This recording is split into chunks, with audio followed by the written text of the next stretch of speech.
मैं doctor S Tiwari आप सभी प्रिय छात्र छात्राओं एवं श्रोताओं का हार्दिक अभिनंदन करता हूं। आज के सत्र में हम बात करेंगे सहायक संधि प्रथा के दोष के विषय में। यहाँ से शुरुआत करेंगे। इसके पूर्व के वीडियो में हम सहायक संधि प्रथा और ब्रिटिश साम्राज्य विस्तार की नीतियाँ एवं कार्यक्रम के अंतर्गत पृष्ठभूमि पर चर्चा कर चुके हैं। आगे सहायक संधि प्रथा के दोष से शुरुआत करेंगे। कौन कौन से इसमें दोष थे, अलग अलग राज्यों में फिर इसको किस प्रकार से कार्यान्वित किया गया, इस पर बात होगी। अवध में, कर्नाटक में, तंजौर, सूरत, हैदराबाद और अन्य क्षेत्रों में किस प्रकार से सहायक संधि प्रथा को लागू किया गया।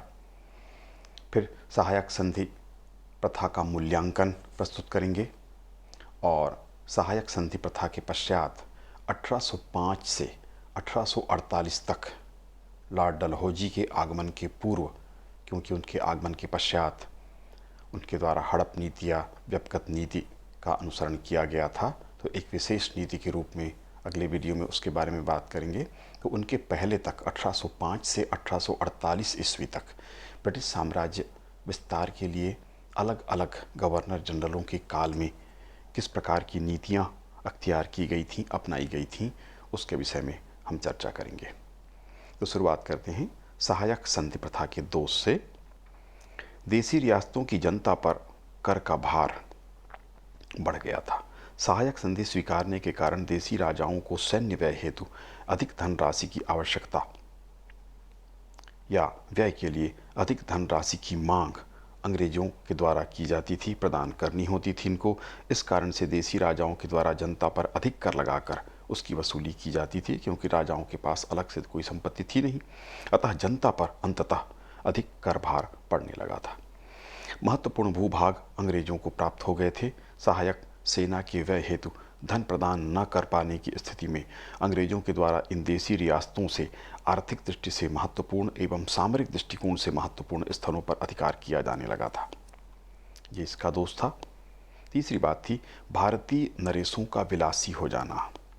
सहायक संधि स्वीकार करने के पश्चात न तो इन्हें सेना की कोई चिंता थी, न कोई विद्रोह की चिंता थी, और कई ने तो अपने प्रशासन को भी इन्हीं के हाथों में सौंप दिया था। इस कारण से शासक विलासी हो गए थे, क्योंकि इनके पास कोई कार्य शासन का था ही नहीं। न ही इन्हें युद्ध संघर्ष करना था, न इनको किसी विद्रोह की चिंता थी। इसलिए ज़्यादा विलासी, भोगी विलासी हो गए थे। सैन्य भर्ती के रोजगार का समाप्त हो जाना। देसी राजाओं के द्वारा अपनी सेना में भर्ती की जाती थी, इस कारण बड़ी संख्या में बेरोजगारों को रोजगार प्राप्त होता था। किंतु अब देसी राजाओं को सेना की भर्ती की आवश्यकता नहीं थी। उन्होंने सैन्य भर्ती बंद कर दी थी, क्योंकि उनको सेना की आवश्यकता नहीं थी, क्योंकि सहायक सेना के द्वारा उनकी सुरक्षा की जा रही थी। विद्रोहों और बाह्य आक्रमणों से सुरक्षा प्रदान सहायक सेना के द्वारा की जाती थी। इस कारण से आम लोगों को जो रोजगार के अवसर थे इन देसी रियासतों में राजाओं के पास, वो समाप्त हो गए। देसी राज्यों की या राजाओं की स्वतंत्रता का हनन किया गया। अंग्रेजी सहायक सेना देसी राजाओं के राज्यों में रहा करती थी, उनका सीधा हस्तक्षेप होता था। इसके अलावा अंग्रेजी प्रतिनिधि या अंग्रेजों का रेजिडेंट जो राजा के दरबार, उसकी राजधानी में रहा करता था, प्रत्येक मामले में हस्तक्षेप उसके द्वारा होता था। इस तरह उनकी स्वतंत्रता अब जाती रही। एक तरह से अंग्रेज ही पूरी तरह से सहायक संधि वाले राज्यों पर नियंत्रण स्थापित कर चुके थे। ब्रिटिश नीति की समझ। ब्रिटिश रेजिडेंट अथवा प्रतिनिधि एवं अंग्रेजों की सहायक सेना इन देसी राजाओं के राज्यों में रहा करती थी। इससे इन देसी राजाओं को अंग्रेजों द्वारा अपनाई जाने वाली नीति अथवा चालाकियों की जानकारी प्रत्यक्ष रूप से प्राप्त होती रही, तथा वे समझ गए कि अंग्रेजों की वास्तविक नीति क्या है। ये लाभ हुआ था। ये समझ चुके थे कि अंग्रेज यहाँ क्या करना चाहते हैं, क्योंकि बहुत करीब से उनके फैसलों, उनके निर्णयों, उनकी सैन्य गतिविधियों को ये देख रहे थे। देसी रियासतों की शक्तिहीनता या देसी राज्यों की शक्तिहीनता।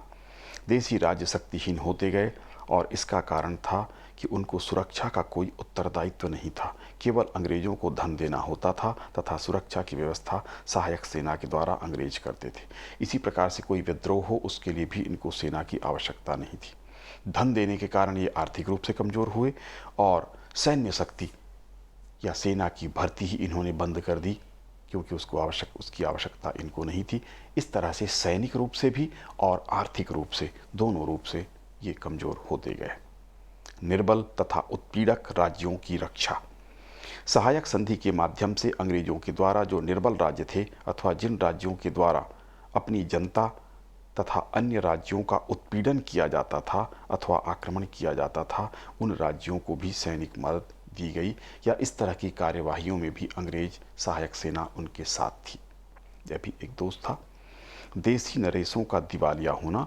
देसी राज्य के राजाओं की आर्थिक स्थिति दयनीय हो गई, क्योंकि अंग्रेजों के द्वारा लगातार उनसे सहायक सेना और अन्य मामलों में धन की मांग की जाती थी। इससे देसी राज्य लगातार आर्थिक बदहाली में रहने लगे, उनकी आर्थिक स्थिति कमज़ोर हो गई और वो दिवालिया होने के कगार तक पहुंच गए। राजाओं के आंतरिक मामलों में अंग्रेजों के द्वारा हस्तक्षेप किया गया, उनके आंतरिक मामलों में लगातार हस्तक्षेप किया गया। एक अंग्रेजी प्रतिनिधि अथवा रेजिडेंट राजा के दरबार में होता था, जो शासन प्रशासन के प्रत्येक मामले में हस्तक्षेप करता था।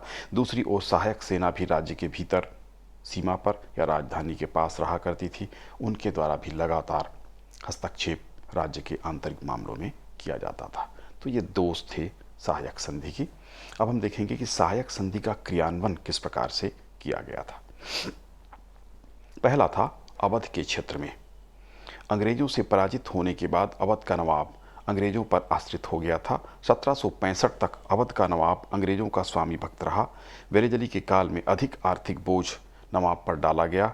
नवाब के द्वारा स्वीकार करने पर भी शक्ति के प्रयोग का दबाव वेलेजली ने डाला। जब उसने स्वीकार नहीं किया, मजबूर होकर अवध को स्वीकार करना पड़ा। 10 नवंबर 1801 को जो संधि हुई, उसके अनुसार नवाब को रुहेलखंड तथा दोवाब का उपजाऊ प्रदेश अंग्रेजों को देना पड़ा।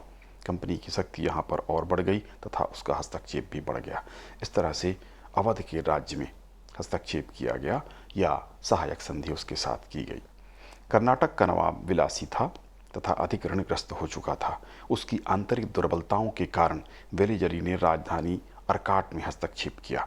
उसने नवाब अजीमुल्ला से 25 जुलाई 1801 को संधि की। संपूर्ण क्षेत्र का सैनिक एवं असैनिक प्रशासन अंग्रेजों के हाथों में आ गया। इसके बदले नवाब को राज्य के राजस्व का 5वां हिस्सा दे दिया गया। जो आय राजस्व का होता था उसका 20%, 5वां हिस्सा उसे दिया गया। तंजौर में जब उत्तराधिकार का विवाद हुआ, तब वेलेजली ने 25 अक्टूबर 1799 को सरफोजी, जो अलग अलग पक्ष थे उसमें सरफोजी से संधि की तथा उसे 4 लाख रुपए वार्षिक पेंशन दिया गया और संपूर्ण क्षेत्र के सैनिक व असैनिक प्रशासन को अपने हाथ में ले लिया गया। इस तरह से तंजौर में उसने हस्तक्षेप किया और सहायक संधि लागू की। सूरत में 1759 में सूरत के नवाब ने सुरक्षा का दायित्व अंग्रेजों को दे रखा था। सैनिक प्रशासन नवाब के हाथों में था।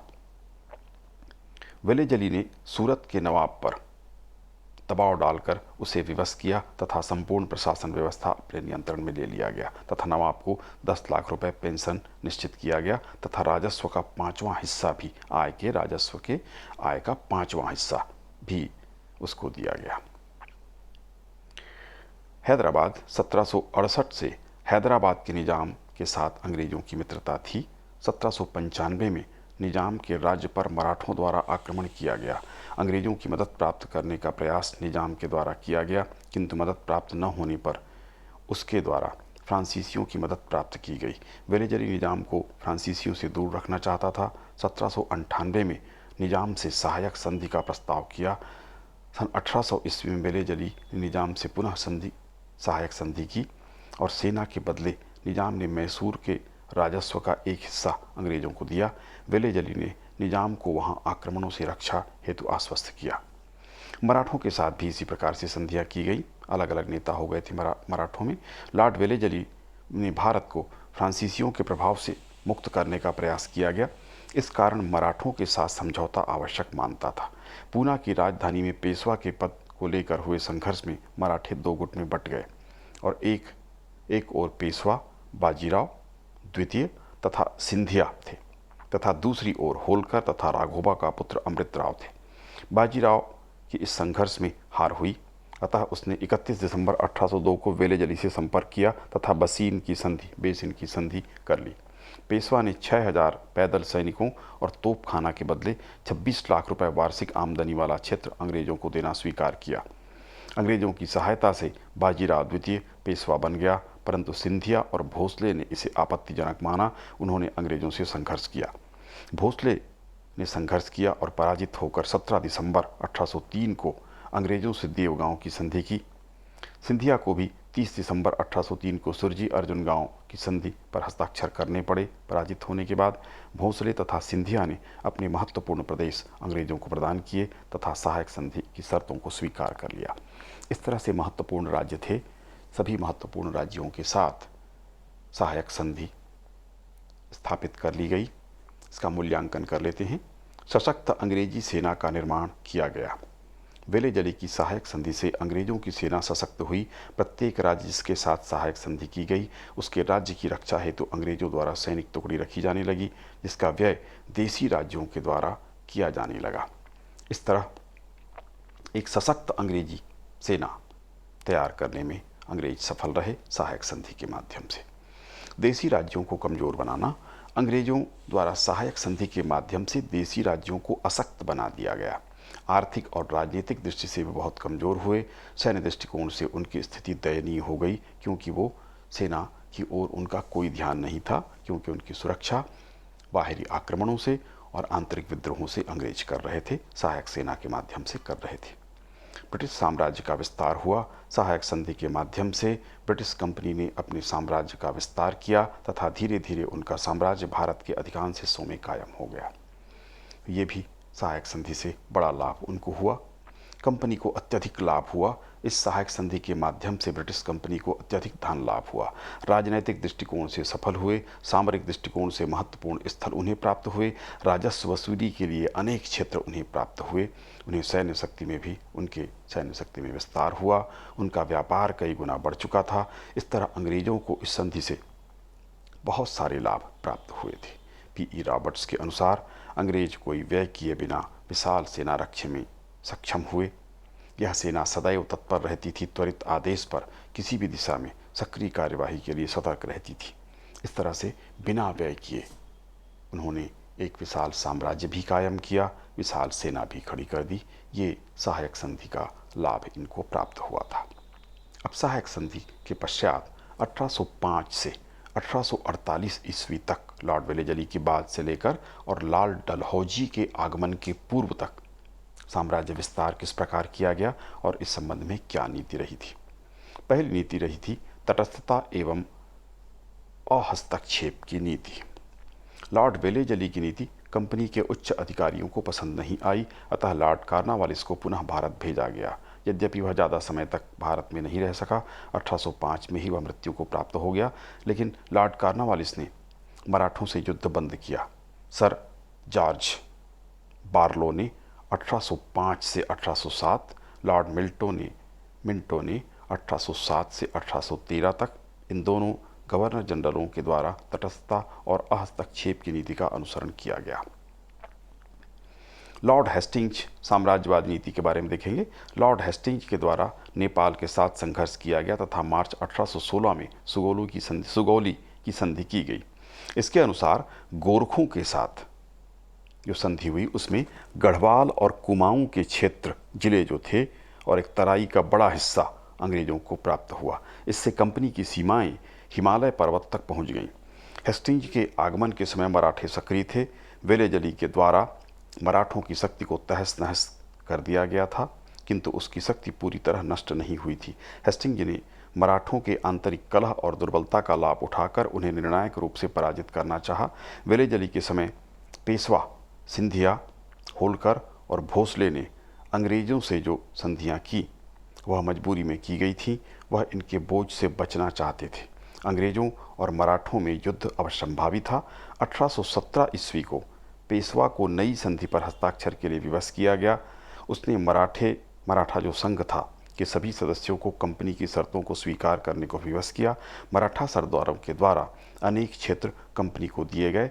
1818 में मराठों की शक्ति ध्वस्त हो जाने के कारण कंपनी की सार्वभौमिक सत्ता का श्रीगणेश हुआ। लॉर्ड हेस्टिंग्स के द्वारा राजपूत रियासतों से कठोर संधियां की गईं, जिसमें जोधपुर, जयपुर, उदयपुर की अतिरिक्त छोटी रियासतें भी सम्मिलित थीं। तो जैसे हमने चर्चा की थी, पहले हमने 1772 में वॉरेन हेस्टिंग्स के बारे में चर्चा की थी। ये लॉर्ड हेस्टिंग्स था। दोनों में अंतर है, इसको आपको स्पष्ट कर रहे हैं। इसके बाद लॉर्ड एम्स्टर्ट 1823 से 1828 तक भारतीय प्रदेशों का गवर्नर जनरल बनकर आया। इसके द्वारा बर्मा के साथ युद्ध किया गया। बर्मा को पराजित कर उसके साथ यान्डबू की संधि फरवरी 1826 को संपन्न की गई। इससे कंपनी को अराकान तथा टिनसारम के प्रांत प्राप्त हुए, क्षेत्र का विस्तार हुआ। इसके बाद लॉर्ड विलियम बेंटिंग, यह 1828 में भारत का गवर्नर जनरल बनकर आया और 1835 तक भारत में रहा। उसने यहाँ की स्थितियों के अनुरूप नीति अपनाई। सामान्यतः वह तटस्थता और हस्तक्षेप तथा शांति की नीति में विश्वास करता था, किंतु उसके द्वारा मैसूर और कुर्ग के प्रति साम्राज्यवादी नीति का अनुसरण किया गया। यहाँ पर कुशासन और भ्रष्टाचार के कारण उसने इन क्षेत्रों को कंपनी के क्षेत्र में मिला लिया था, तो इसने भी विस्तारवादी नीति का अनुसरण किया। ऑकलैंड एवं एलनबरा या एलनबरो की साम्राज्यवादी नीति, इन दोनों गवर्नरों का काल 1837 से 1844 तक रहा। दोनों गवर्नरों के द्वारा हस्तक्षेप की नीति का अनुसरण किया गया। इस समय सतलुज नदी के तट पर साम्राज्य विस्तार हो चुका था। इस काल में प्रथम अफगान युद्ध हुआ। आरंभ में अंग्रेज सफल रहे। शाह शुजा अफगानिस्तान का अमीर बना दिया गया, किंतु यह अलोकप्रिय व्यक्ति था तथा अफगानिस्तान में इसका जोरदार विरोध हुआ। अंग्रेजों को अफगानिस्तान छोड़ना पड़ा। लॉर्ड एलिनबरो के समय में भी अफगान संघर्ष जारी रहा। सिंध को मिलाने का प्रयास इसके द्वारा किया गया तथा ऑकलैंड ने सिंध के अमीरों पर दबाव बनाकर 1839 में उससे संधि की सुरक्षा का दायित्व अपने ऊपर लिया, कंपनी पर लिया। एलनबरो ने सिंध के प्रति आक्रामक नीति अपनाई तथा यहाँ के अमीरों को पराजित कर बलपूर्वक अंग्रेजी साम्राज्य में मिला लिया गया। सिंध का विलय इसके द्वारा किया गया। इस तरह से इसके द्वारा भी साम्राज्यवादी और आक्रामक नीति का अनुसरण किया गया। विजय और कूटनीति का माध्यम अपनाया गया। लॉर्ड हार्डिंज की नीति 1844 से 1848 तक लॉर्ड डलहौजी के आगमन के पूर्व तक यह गवर्नर जनरल रहा। इसने पंजाब के सिख रियासतों के आंतरिक मामलों में हस्तक्षेप कर अंग्रेजों का प्रभाव बढ़ाने का प्रयास किया। पूर्व में सिख साम्राज्य के संस्थापक रणजीत सिंह को 1809 में अंग्रेजों से संधि करनी पड़ी थी। 1839 तक महाराजा रणजीत सिंह पंजाब में रहे। उस समय तक कोई विशेष घटना घटित नहीं हुई। उनके मृत्यु के पश्चात उत्तराधिकार युद्ध के कारण अंग्रेजों को हस्तक्षेप का मौका प्राप्त हो गया। प्रथम आंग्ल सिख युद्ध 1845 से 46 के बीच हुआ। इसी के काल में अंग्रेज विजयी हुए। लाहौर पर अंग्रेजों का अधिकार हो गया। पंजाब को ब्रिटिश साम्राज्य का अंग बनाया जा सकता था, परंतु ऐसा नहीं किया गया। हार्ड का लक्ष्य पूर्ण हो चुका था। पंजाब पर अंग्रेजों की प्रभुता स्थापित हो चुकी थी।